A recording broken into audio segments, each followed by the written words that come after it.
एक कोई गुण नहीं सीखा तो आज की जयंती मनाने का जो पूरा उद्देश्य होता है वे हमारा फुलफिल नहीं होता। एक साथ आवाज आनी चाहिए ना। देखो रिदम, महाराणा प्रताप इतने जोशीले थे कि आज हमारे इतिहास में हमको पढ़ाया गया कि जो है अकबर सबसे महान था। अकबर कैसे महान हो सकता है जब महाराणा प्रताप जैसे बनवासी से नहीं जीत पाया? तो एक महाराणा प्रताप जैसे बनवासी से वे जीत नहीं पाए। तो महाराणा प्रताप जी से सबसे पहले सीखने का गुण है तो क्या है? पूरा इतिहास में नहीं जाएंगे, मैं अपनी बात 10-12 मिनट में पूरा करूंगा। बताओ, क्योंकि उन्होंने उस समय जिस समय किस महाराणा प्रताप का जन्म कब हुआ था कौन बताएगा? महाराणा प्रताप का जन्म कौन हुआ था? बताओ, आप बताओ, सबसे किनारे से आप बताओ। हाँ, 9 मई 1540। तो आज क्यों मना रहे? आज तो 22 मई। बिहाइंड द रीजन, क्या नाम आपका? सुहानी। सुहानी ने कहा 9 मई, तो हम आज क्यों मना रहे? What is the behind the reason of this factor? अफसोस नहीं होता कि हम लोग हिंदुस्तानी होते हुए भी ये बात नहीं जानते? है? बोलो। नहीं बोल, देखिए संकोच नहीं करना। आपको ये नहीं सोचना चाहिए कि हम गलत बोलेंगे। आप गलत बोलोगे तो ही सही होगा। काकुल बोलो। आज के दिन काकुल का ये एग्जम्पशन है, ये अनुमान है कि आज के दिन उन्होंने कोई युद्ध जीता होगा। नहीं, हम भारतीय हैं। हम गुलामी की मानसिकता में इतना जकड़ चुके हैं कि हमको अपनी तिथियां तक भूल गई हैं, है ना। ये सबसे बड़ा अफसोसजनक एज ए हिंदुस्तानी, हम लोग की हिंदुस्तानी होने का सबसे बड़ा जो है मतलब हमारी भी आदत को इंग्लिश बोलने की, ये भी एक गुलामी की जो है पहचान है कि we should be try to speak in English. ये भी एक गुलामी की मानसिकता है। हम महाराणा प्रताप की हिंदी की तिथि भी याद है। महाराणा प्रताप की जयंती आज हम लोग इसलिए मना रहे हैं कि उनका जन्म ज्येष्ठ शुक्ल पक्ष की तृतीया पुष्य नक्षत्र में, मतलब आज के दिन हुआ था। आज क्या है? आज ज्येष्ठ शुक्ल पक्ष की तृतीया तिथि है। तो हिंदू पंचांग, जैसे आप दीपावली मनाते हो, दीपावली क्या आप इंग्लिश पंचांग के अनुसार मनाते हो? नहीं, हम हमेशा किस महीने में दीपावली मनाई जाती है बता सकता कोई? बताओ। हिंदी तिथि की बात कर रहे हैं?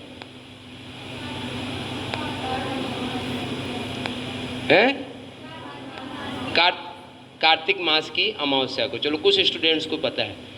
तो हमारा जहाँ से बात थी हम वहीं पे अपनी बात पूरी करेंगे कि महाराणा प्रताप की जयंती मनाने का सबसे बड़ा आज का हमारा लक्ष्य, आज हमारे उद्देश्यों की पूर्ति ये होगी कि हमें अपने भारतीय होने पे हमें गर्व होना चाहिए।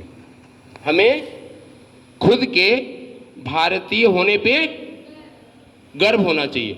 और दूसरा, महाराणा प्रताप से एक चीज सीखने की तो कोई बात है, वे सीखने की बात ये है कि हम अपने स्वाभिमान को गिरवी नहीं रखेंगे, भले हमें बनवासी अभावों में जिंदगी को जीना पड़े। ये बात हम क्यों कह रहे हैं? क्योंकि जिस समय अकबर भारत का एक तरीके से एक इलाके का, जिसको हम मान सकते हैं कि तथाकथित राजा था, उसने ढेर सारे हिंदू राजाओं को प्रलोभन दिया कि आप यदि हमारी अधीनता स्वीकार कर ले तो आप राजा बने रहो, बस खाली मानसिक रूप से हमारी अधीनता स्वीकार कर लो तो हम आपके राज्य को बख्श देंगे, मतलब आपके राज्य पे कोई हमला नहीं करेंगे। महाराणा प्रताप के सामने ये अवसर रखा कि हम आपको आधे हिंदुस्तान का राजा बना देंगे, आप सिर्फ और सिर्फ हमारी अधीनता स्वीकार कर लो। ये मैं बहुत ही तथ्य की बात रख रहा हूँ। पर महाराणा प्रताप ने कहा कि मुझे आधे हिंदुस्तान का राजा नहीं बनना, मैं जंगलों में अपना जीवन बिता लूँगा, पर मैं तुम्हारी दास्ता कभी स्वीकार नहीं करूँगा। तो यदि आज हम महाराणा प्रताप की जयंती मना रहे हैं तो हमको भी अपने गुणों में यह जरूर धारण करना चाहिए कि हमें जीवन में कभी भी किसी की अधीनता स्वीकार नहीं करनी पड़े, उसके लिए भले चाहे जितना त्याग और बलिदान देना पड़े। जहाँ तक मैं समझता हूँ, जहाँ तक मेरी अपनी समझ कहती है कि आज के हिंदू जनमानस में ये सबसे बड़ी जो है कुप्रथा हमारे मन में है कि आज हमें अपने ही चीज़ों पे जो स्वाभिमान और गर्व की अनुभूति होनी चाहिए थी वे नहीं है, और उसमें बहुत छोटी छोटी सी बातें हैं, बहुत बड़ी बड़ी सी बातें नहीं हैं। जैसे आज हमारे अपने अपने कपड़े के ऊपर हमको अपना स्वाभिमान नहीं है, गर्व नहीं है ना? क्यों? क्योंकि हम गुलामी की मानसिकता से इतने जकड़ चुके हैं। आप ये सोचो कि हम ज्येष्ठ मास में बैठे हुए हैं और ये 9 तपा चल रहा है, हिंदू पंचांग के अनुसार ये 9 तपा है, पूरे 365 वर्ष का सबसे गर्म दिन माना जाता है ना? आज जो हम भारतीय जो अपने को कहते हैं, हम जो कोट पैंट टाई पहनते हैं, ये अंग्रेजों की वेशभूषा है जहाँ पे कि 365 दिन ठंड होती है। उस ठंड से बचने के लिए उन्होंने वे वेश धारण किए थे। और इस ज्येष्ठ मास में जहाँ 40 से 45 डिग्री सेल्सियस हो, क्या वह वेशभूषा हमारे को शोभा देती है? ठीक है, समाज की अपनी एक परंपरा लंबे समय से चली आ रही है, पर हमको जब तक हम इस दासता से, इस गुलामी से बाहर नहीं निकलते हैं, तब तक हमारे व्यक्तित्व में कोई बहुत बड़ा परिवर्तन नहीं आने वाला है ना? दूसरा हमारा प्रश्न है कि महाराणा प्रताप ने अपने जीवन में सबसे बड़ा युद्ध कौन सा जीता था? इस बात को करके 5 मिनट में अपनी बात पूरी करूंगा। सबसे बड़ा युद्ध कौन सा जीता था जो आज भी इतिहास में प्रमाण माना जाता है? इस कहानी को भी पूछने का मेरा एक बहुत बड़ा उद्देश्य है। बताओ, किसी न किसी को पता होगा, मुझे पता है। महाराणा प्रताप पूरे अपने जीवन में सबसे बड़ा युद्ध कौन सा जीता था? उसका क्या नाम है? उस युद्ध का क्या नाम है? किसी को नहीं पता? जो भी पता, आपको जो भी नाम पता हो, सबको पता, किसी न किसी को पता, मुझे पता है। बोलो राधिका। है? हाँ बताओ। हल्दी घाटी का युद्ध सबसे बड़ा जो युद्ध जीता था, जो आज भी इतिहास में दर्ज है, जिसका नाम है हल्दी घाटी का है। और आज भी उस धरती पे जाएंगे आप तो महाराणा प्रताप के जो युद्ध नीति थी, युद्ध का जो पूरा कौशल था, आज भी उसके प्रमाण वहाँ पे देखने को मिलते हैं। उस युद्ध की सबसे बड़ी विशेषता क्या थी? कोई बता सकता है?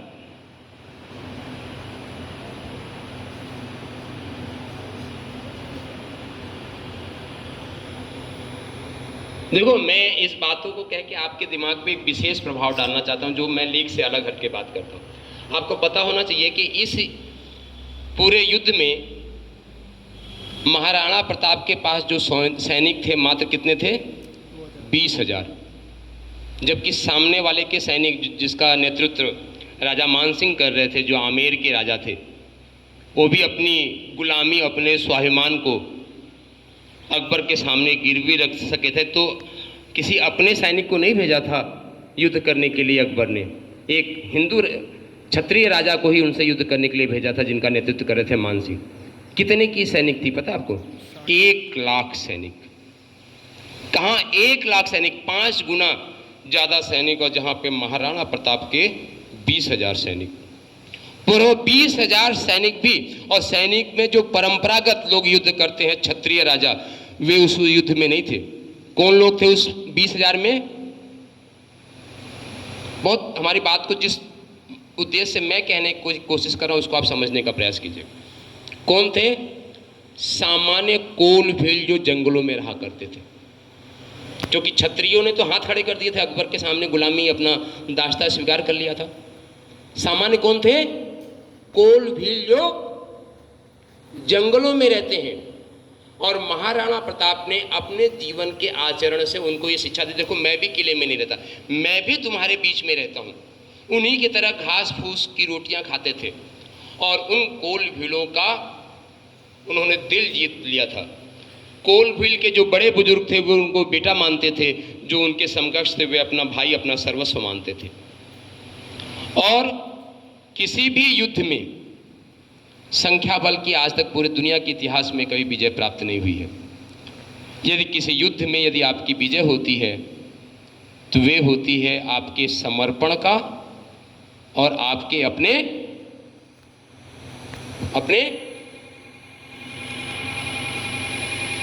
मज़ा नहीं आ रहा, अच्छा नहीं लग रहा मुझे।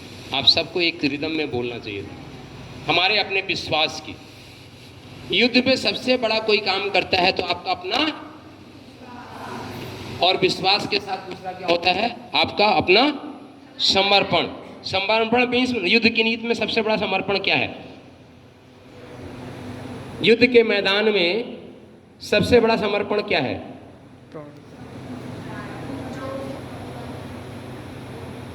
अपने प्राण। हमारे मोहन जी कह रहे हैं अपने प्राणों की आहुति दे देना, ये सबसे बड़ा समर्पण है। मतलब मुझे अपने प्राण की डर नहीं है। और जिस समय हल्दी घाटी के युद्ध में महाराणा प्रताप अपने 20,000 सैनिकों को लेके उतरे और जिस तरीके से युद्ध का आगाज किया, पता है आज भी मुगलों की आधी सेना तो भाग गई थी। मुगलों की आधी सेना को उनके सेना नायक ने यह झूठ बोल के रोका कि पीछे से अकबर जो है सेना लेके आ रही। झूठ बोलना पड़ा क्योंकि तब उन सैनिकों को ये लगा कि वहाँ जाएंगे, भाग के जाएंगे तो अकबर मार देगा और यहाँ पे रहते तो महाराणा के प्रताप लोग मार देंगे। तो झूठ का सहारा लिया गया। और आज आपको मैं एक बात कह के अपनी बात पूरी करूँगा कि मुगल जिनको हम महान मानते हैं, मुगल कालीन के इतिहास को पढ़ोगे कि मुगलों ने एक भी युद्ध नीति और नैतिकता के आधार पर नहीं जीता है। जितने भी युद्ध पे उन्होंने विजय प्राप्त की है वे सारा छल और कपट के आधार पर प्राप्त की है। हमारे हिंदू होने का स्वाभिमान है कि हिंदू ने कभी भी किसी दूसरे के प्रति छल और कपट का सहारा नहीं लिया, अपने विश्वास, अपने समर्पण का है। तो ये जो 4-5 बातें कही हमने कि सबसे पहले आपको अपना विश्वास हमेशा ऊपर रखना चाहिए, और सबसे बड़ा विश्वास कि हम अपने हिंदू हैं और हिंदू प्रतीकों का सम्मान करना सीखिए आप। आज इस भारत की सबसे बड़ी विडंबना ये है कि हम अपने हिंदू प्रतीकों के प्रति ही जो सम्मान रखना चाहिए वह सम्मान हमारे हृदय में नहीं है। ये कहने में मुझे बड़ा दुख भी होता है और बहुत ही अफसोस होता है। आप कहोगे ऐसा नहीं है, आप खुद चिंतन मंथन करके देख लीजिएगा, ये सबसे ज़्यादा है। तो सबसे पहला मेरा आपको आज महाराणा प्रताप की जयंती के दिन कि तय हम लोग आज 22 मई को अर्थात ज्येष्ठ शुक्ल पक्ष की तृतीया तिथि को ये मना रहे हैं, हिंदी तिथि के अनुसार मना रहे हैं। ये सबसे अच्छी बात है, ठीक है। तो आज से कोई महाराणा प्रताप की जन्म तिथि पूछे तो आप ये नहीं बताओगे 9 मई 1540, आप ये बोलोगे ज्येष्ठ मास शुक्ल पक्ष तृतीया तिथि पुष्य नक्षत्र। तो ये चीज़ आप है। और दूसरी चीज़ है कि अपने हिंदू, अपने भारतीय होने पे भारतीय परंपराओं का जो वेशभूषा है, अपने स्वाभिमान और अपने विश्वास को जागृत कीजिए। अभी हिंदू होने के नाते, भारतीय होने के नाते हमारा जो विश्वास 100 डिग्री सेल्सियस पे होना चाहिए। बहुत ही दुर्भाग्य और बहुत दुख के साथ कहना पड़ता कि ये आज हमारे मन मस्तिष्क, हमारी भावनाओं में नहीं है। तो मैं आपके साथ इतनी ही प्रार्थना करते हुए कि आप अपने हृदय में इस ज्वाला को धधकाएं। वह ज्वाला आपके हृदय में पुनः धधकनी चाहिए जो कभी महाराणा प्रताप के हृदय में धधकती थी कि हम सारे अपने सुख वैभव को छोड़ के जंगल में एक आदिवासी वनवासियों की तरह जीवन जिएंगे, पर अपने स्वाभिमान, अपने विश्वास को गिरवी रख के सम्मान का जीवन नहीं जिएंगे। यदि ये बात आज समझ लिए तो हमारा यहाँ पे आना भी सफल है और आपको महाराणा प्रताप की जयंती मनाना भी संभव है। और अभी आप सभी लोग पुष्प समर्पित करेंगे, तो पुष्प समर्पित करने के साथ उसी महान आत्मा से आप नमन करना कि यह गुण हम सबके भी हृदय में पुष्पित कर दे, पल्लवित कर दे और एक वट वृक्ष बने, भारतीय होने का गर्व हम सबके हृदय में आ जाए। इसी के साथ, इसी शुभकामनाओं के साथ बोले भारत माता की, अभी भी वह आवाज नहीं है, भारत माता की जय जय श्री राधेश्याम।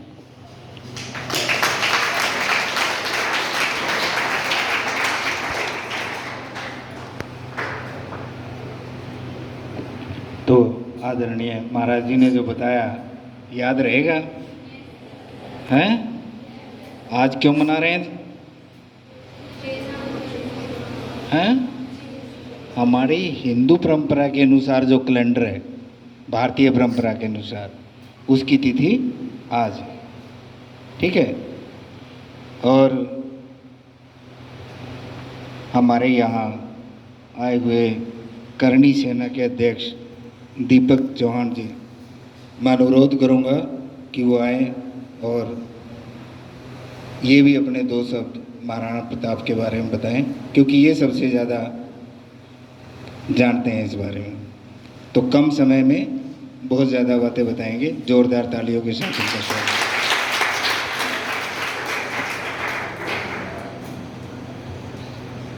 यहाँ पर मैं सरस्वती शिक्षा सदन स्कूल को बहुत बहुत शुभकामनाएं देना चाहता हूं कि उन्होंने आज महाराणा प्रताप को याद किया, और याद ऐसे स्थान पर किया कि शिक्षण संस्थान के अंदर याद किया। यहाँ पर पहुंचे बड़े भाई दिनेश चौहान जी हैं, जिनका चौहान जोशी गांव में नैन्सी पब्लिक स्कूल है। मैं आपका भी यहाँ पर पहुंचने पर बहुत बहुत अभिनंदन करता हूँ। कमलेश मैडम जी हैं, यहाँ पर रोहतास जी है, महाराज जी हैं, और दहीसरा से हुए सभी का मैं यहाँ पर बहुत बहुत अभिनंदन करता हूँ। दहीसरा गांव से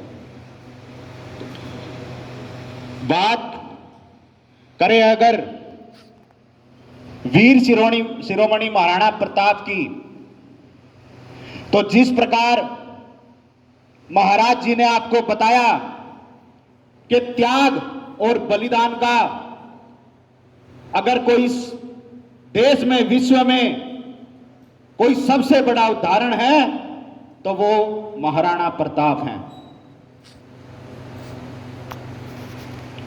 मैं कहूंगा जय शिवा सरदार की, आप कहेंगे जय महाराणा प्रताप की। जय शिवा सरदार की, जय शिवा सरदार की, जय शिवा सरदार की। मेरी आवाज आपसे ज्यादा आ रही है, बिना माइक के बोलो। जय शिवा सरदार की, जय शिवा सरदार की, बराबर सी है अभी। तो मैं एक दिन मंदिर में जोत जला रहा था।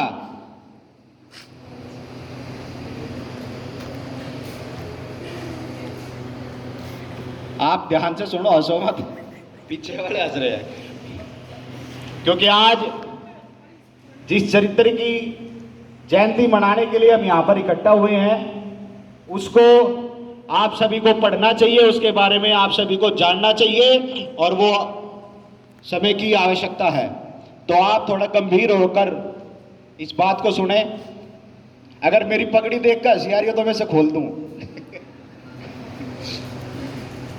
चलो, ये तो थोड़ा आपका, क्यों आज गर्मी है, पूरा दिन होगा, आपका पढ़ाई को थोड़ा माहौल करने के लिए, मैं अच्छा करने के लिए बोल रहा था। तो मैं मंदिर में जोत जला रहा था, वहां पर महाराणा प्रताप जी की एक इसी प्रकार की प्रतिमा जिस प्रकार से आ रखी हुई है, तो मैंने उस पर भी एक जोत जलाई। तो वहां पर मेरे से पूछा गया कि ये क्या भगवान है जो आप इनकी प्रतिमा पर जोत जला रहे हो? मैंने उनसे कहा कि ये भगवान हो ना हो, लेकिन आज जो भारतवर्ष के अंदर जो हमारे मंदिरों में जो भगवान विराजमान है, वो कहीं ना कहीं इन्हीं की वजह से। क्योंकि आपने इतिहास की पुस्तकों में पढ़ा होगा कि जिस प्रकार से समय समय पर विदेशी आक्रांताओं के आक्रमण भारत पर होते थे। समय समय पर हमारे जो योद्धा रहे, वो चाहे वीर शिवाजी हो, वो चाहे महाराणा प्रताप हो, वो चाहे सम्राट पृथ्वीराज चौहान हो, चाहे वो महाराजा रणजीत सिंह हो, इस प्रकार से समय समय पर हमारे योद्धा खड़े हुए और उन विदेशी आक्रांताओं का डटकर सामना किया। तब जाकर आज हम स्वतंत्र रूप से महाराणा प्रताप जयंती भी यहां पर मना पा रहे हैं और एक खुली हवा में इस भारत देश में सांस ले पा रहे हैं। जब भारत पर आक्रमण होते थे, जो विदेशी आक्रांता थे, यहां पर हमारे देश की संपत्ति को लूटकर अरब देशों में ले जाते थे, जो हमारे मंदिर होते थे उनको तोड़ दिया जाता था, तलवारों के दम पर धर्म परिवर्तन करवाया जाता था, हिंदुओं को जबरन दूसरे धर्मों में परिवर्तित किया जाता था। लेकिन उस समय पर वीर शिरोमणि महाराणा प्रताप जैसे योद्धा पूरे देश में से सामने आए और उन्होंने अकेले डटकर अपने अपने समय पर उन विदेशी आक्रांताओं का सामना किया और जो भारतवासी थे उनसे उनकी रक्षा की। जिस प्रकार से गुरुजी ने बताया कि जब युद्ध हुआ तब केवल महाराणा प्रताप जी के पास केवल 20,000 सैनिक थे और जो अकबर की सेना थी उसकी सेना में 1 लाख सैनिक थे। तब महाराणा प्रताप ने सभा बुलाई और अपने सैनिकों से चर्चा की, तो वहां पर कई सैनिक बोले कि हम तो केवल 20,000 हैं, लाखों से कैसे लड़ेंगे। तब वहां पर उद्घोष हुआ कि कोई भी लड़ाई हो वो संख्या बल से नहीं, हौसलों से जीती जाती है, हौसलों से।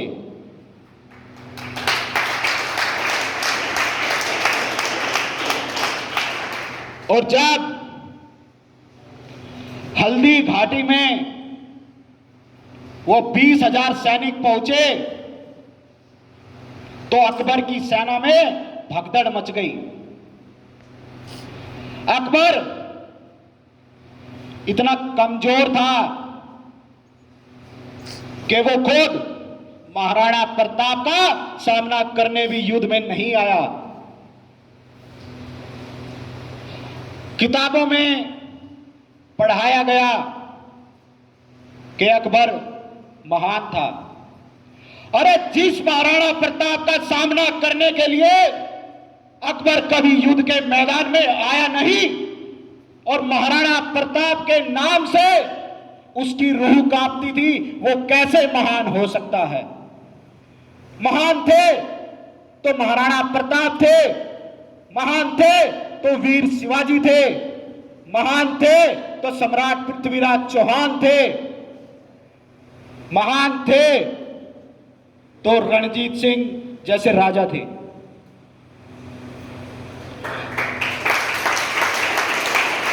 और जब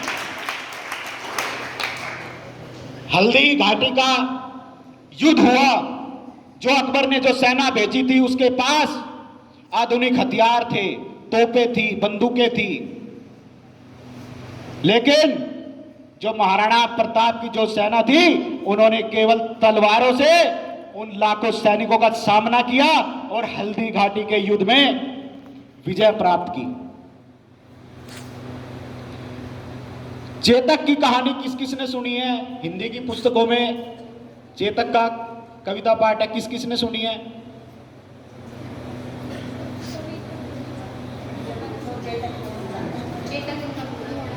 कहा। उस समय जब मानसिंह जी युद्ध में आए तो हाथी पर बैठे हुए थे। महाराणा प्रताप का जो घोड़ा था चेतक, उन्होंने उस घोड़े पर हाथी की सूंड लगाई और पूरे युद्ध क्षेत्र में उसको दिखाया कि महाराणा प्रताप एक हाथी के ऊपर बैठकर युद्ध करने आ रहे हैं। चेतक इतना बलवान घोड़ा था कि वो लगता था कि महाराणा प्रताप जैसे हाथी के ऊपर बैठ के आ रहे हो। और महाराणा प्रताप जी ने का जो घोड़ा था चेतक, जो मानसिंह हाथी के ऊपर बैठे हुए थे, उन्होंने चेतक ने अपनी आगे की दोनों टांगे उठाई और हाथी के जो मस्तक है उस पर रख दी और महाराणा प्रताप ने वहीं से ऐसा भाला मानसिंह को मारा कि मानसिंह हाथी से गिरकर नीचे जमीन पर आ गिरे। तब महाराणा प्रताप ने कहा कि तुम बेशक अकबर के सैनिक के तौर पर ये मेरे से युद्ध करने आए हो, लेकिन आप एक भारतवर्ष के राजा हो, एक क्षत्रिय राजा हो, इसलिए मैं आपको अवसर दे रहा हूं, मैं आपको छोड़ रहा हूं। और महाराणा प्रताप ने उनकी हत्या नहीं की, उनको युद्ध में छोड़ दिया। युद्ध में महाराणा प्रताप इतने शक्तिशाली थे कि जो सेना नायक था बहलोल खान, जो अकबर ने भेजा था, उन्होंने अपनी एक तलवार के वार से बहलोल खान को घोड़े समेत काट दिया था। आज जब बात करें, जब महाराणा प्रताप की हम जयंतियां मनाते हैं तो बात आती है जातिवाद की, कि भाई अगर महाराणा प्रताप की जयंती मनाएं तो केवल एक समाज मनाएं, पृथ्वीराज चौहान जी की अगर जयंती मनाएं तो एक समाज मनाएं। महाराणा प्रताप जी जब अपने महल से निकले, जब उनके पास न खाने के लिए रोटी थी, न पीने के लिए पानी था, तो तब भामाशाह जो कि वैश्य समाज से आते थे, उन्होंने अपना सारा खजाना महाराणा प्रताप के लिए खोल दिया और उन्होंने कहा कि मेरी कभी भी कोई भी आवश्यकता हो, हम आपके साथ खड़े हैं। उस समय जो आदिवासी समुदाय था, जो भील थे, जो जंगलों में रहते थे, जो महाराणा प्रताप को अपना बेटा मानते थे, जो उस समय का सबसे जंगल में रहने वाला आदिवासी निम्न समुदाय माना जाता था, महाराणा प्रताप ने उनके साथ बैठकर रोटियां खाई, उनके साथ सेना का विस्तार किया और महाराणा प्रताप के साथ जंगल में रहने वाले आदिवासियों ने सेना बनाई और महाराणा प्रताप के साथ अकबर के साथ युद्ध किया। तो अगर हम महाराणा प्रताप की जयंती मनाएं तो सर समाज सभी मिलकर महाराणा प्रताप की जयंतियां मनाएं, क्योंकि अगर महाराणा प्रताप ने युद्ध लड़ा तो वो केवल क्षत्रियों के लिए नहीं लड़ा, उन्होंने अगर युद्ध लड़ा तो पूरे भारतवर्ष के लिए लड़ा, सभी के सम्मान के लिए लड़ा, सभी के स्वाभिमान के लिए लड़ा। तो इसीलिए जो हमारे महापुरुष रहे, जो हमारे योद्धा रहे, उन्हें हम सभी को मिलकर उनको नमन करना चाहिए। करना चाहिए, नहीं करना चाहिए? इसी भावना को लेकर हम गांव-गांव जाते हैं, स्कूल जाते हैं और अपने महापुरुषों की जो जीवनियां रही, जो उनका जीवन रहा, जो त्याग रहा, जो बलिदान रहा, वो त्याग, वो बलिदान की भावना कहीं ना कहीं आपके अंदर भी जागृत हो सके, इसी अभियान के साथ हम जगह जगह जाते हैं। कभी भी मैं आपसे कहना चाहूंगा, आपके आस अड़ोस पड़ोस में कहीं भी कोई भी सामाजिक बुराई है, अगर आप सोचते हो कि मैं तो अकेला हूं और इसलिए वो आवाज नहीं उठा पाते। आती है ना मन में, विरोध करने का मन तो करता है, लेकिन हम सोच लेते हैं कि मैं अकेला हूं, मैं अकेला क्या कर लूंगा। आता है नहीं आता? जब आप कोई भी सामाजिक बुराई अपने आसपास देखते हो, उसका विरोध करने का मन तो होता है, लेकिन आप अकेला महसूस करने की वजह से आप आवाज नहीं उठा पाते। हम समाज में गूंगे बहरे होने की एक्टिंग करते हैं कि हमें इतना तो कुछ दिखाई दे रहा ना सुनाई दे रहा, हमारे आसपास में कुछ भी हो रहा है तो होता रहे। लेकिन अगर हम इसी तरीके से देखते रहेंगे तो अगला नंबर भी आपका होगा। गूंगे बहरे की एक्टिंग करते करते एक दिन सच में हम गूंगे बहरे हो जाएंगे और बोलने के लायक नहीं रहेंगे। तो हमें हर सामाजिक बुराई का प्रतिकार करना सीखना पड़ेगा। हमें महाराणा प्रताप जैसे वीर योद्धाओं के जीवन से प्रेरणा लेनी पड़ेगी कि जिन्होंने 20,000 सैनिकों ने लाखों सैनिकों को युद्ध में परास्त किया। उस समय मैं बता दूं आपको कि भारतवर्ष में करीब 565 के करीब रियासत थी, जिस प्रकार से महाराणा प्रताप की मेवाड़ रियासत थी। महाराणा प्रताप भी उन 565 रियासतों में से केवल अकेले खड़े हुए थे अकबर के खिलाफ, और मेवाड़ जब तक महाराणा प्रताप रहे एक स्वतंत्र रियासत रही। कभी भी अकबर ने लगभग पूरे भारत पर अपना झंडा फहरा दिया था, लेकिन वो कभी भी अपने जीते जी मेवाड़ पर कब्जा नहीं कर पाया, वो सिर्फ और सिर्फ महाराणा प्रताप की वजह से। तो मैं आपसे यही अपील करता हूं कि आपको आज के समय के महाराणा प्रताप बनना पड़ेगा, आपको आज के समय के वीर शिवाजी बनना पड़ेगा। आपको मेरी बहनें यहां पर बैठी हैं, आपको आज के समय की रानी लक्ष्मीबाई बनना पड़ेगा।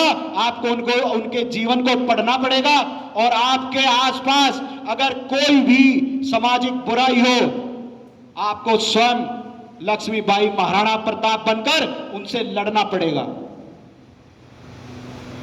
इसी के साथ मैं अपने शब्दों को विराम देता हूं। और जब हम महाराणा प्रताप को याद करते हैं तो कहते हैं, हल्दी घाटी का समर लड़ो वो महाराणा प्रताप कठे, हल्दी घाटी का समर लड़ो वो महाराणा प्रताप कठे, वो भारत का वीर सपूत कटे। और बस ये महाराणा प्रताप का जयकारा लगाएंगे और मैं अपने शब्दों को विराम देता हूं। जय शिवा सरदार की, जय शिवा सरदार की। एक बार हाथ ऊपर खड़े करके जयकार लगाएंगे, मैं बोलूंगा महाराणा प्रताप आप कहेंगे अमर रहे हमारे। हाथ ऊपर करके सभी, वीर शिरोमणि महाराणा प्रताप, वीर शिरोमणि महाराणा प्रताप। हाथ पूरे खड़े नहीं हो रहे। वीर शिरोमणि महाराणा प्रताप, वीर शिरोमणि महाराणा प्रताप। धन्यवाद।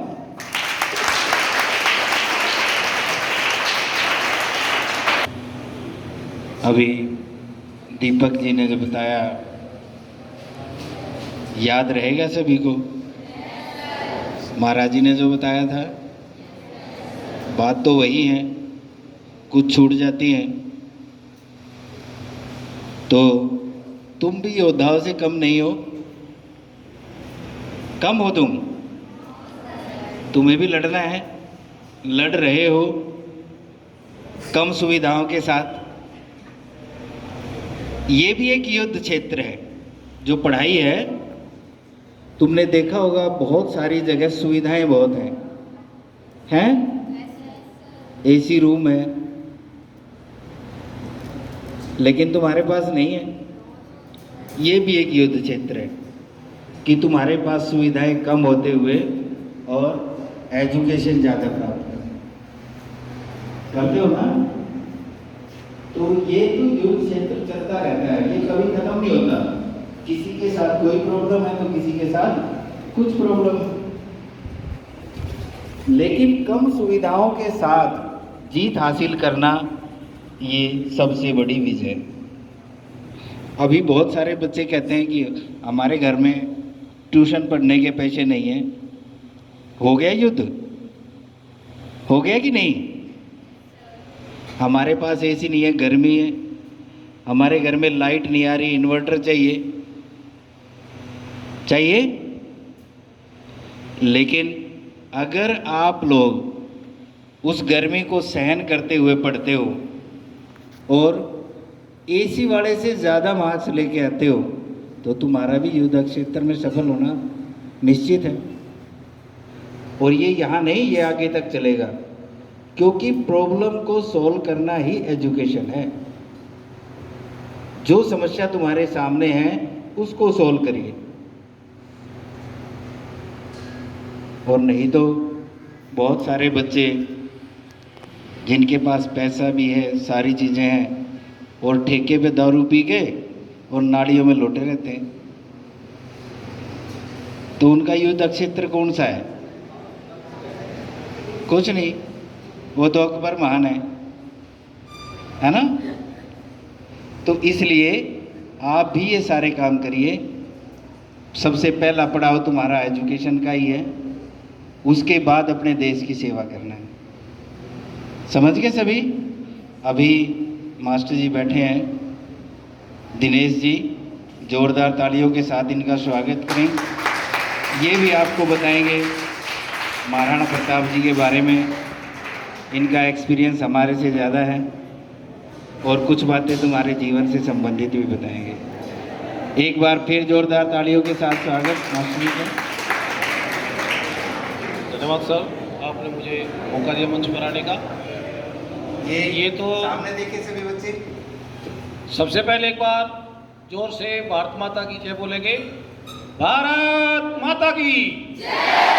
भारत माता की जय! जैसा कि आप लोगों को पता है कि आज हम सब यहाँ वीर शिरोमणि महाराणा प्रताप की जयंती के उपलक्ष्य में इकट्ठे हुए हैं। तो एक नारा हमारा बनता है, मैं बोलूँगा महाराणा प्रताप वीर शिरोमणि, और आप बोलेंगे अमर रहे। वीर शिरोमणि महाराणा प्रताप। बेटा ऐसा क्यों होता है? हमें बार बार बूस्टर की जरूरत पड़ती है। दीपक जी ने भी बताया कि भाई जोर से बोलें, वो थोड़ा सा काम तो मिला है। आप महाराणा प्रताप की जयंती मनाने जा रहे हैं और बाला क्या सुई उठाने का भी जोश नहीं दिखा रहे हैं। तो दोबारा बोलेंगे, वीर शिरोमणि महाराणा प्रताप। देखिए प्यारे बच्चों, महाराणा प्रताप के संबंध में मैं जितनी बातें जानता हूँ वो सारी बातें महाराज जी ने और छोटे भाई दीपक ने वो सारी बातें बताई हैं। वैसे तो बड़ी विडंबना का विषय था। हम भारतीय होते हुए एक क्वेश्चन हमारे सामने आया जिसका आंसर बिल्कुल साफ दिखाई देता था। गुड़िया ने उत्तर दिया कि 9 मई को जयंती होती है, जन्मदिन मनाया गया, उनका जन्म 9 मई को हुआ। और महाराज जी ने फिर भी प्रश्न लगाया कि भैया आज क्यों मनाया?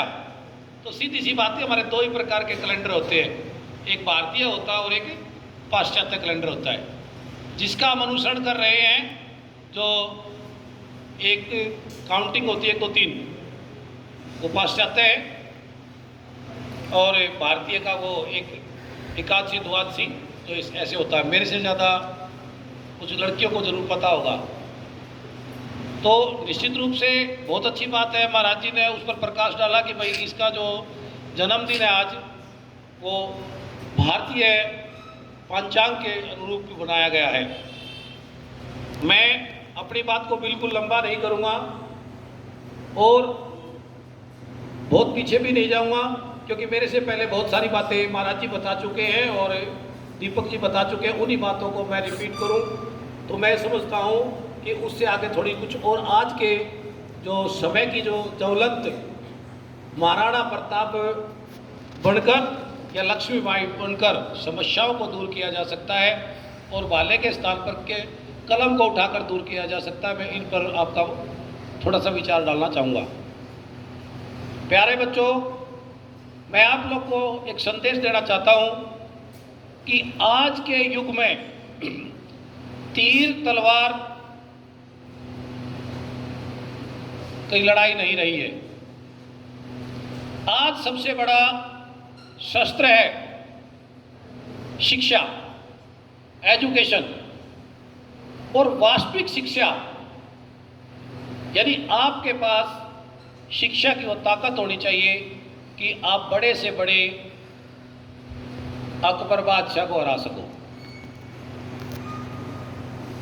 महान आज वही व्यक्ति है जो संपूर्ण रूप से शिक्षित है। और शिक्षा का अर्थ ये नहीं है कि आप लोगों ने केवल परीक्षा को पास कर लिया, किताबी ज्ञान को ले लिया।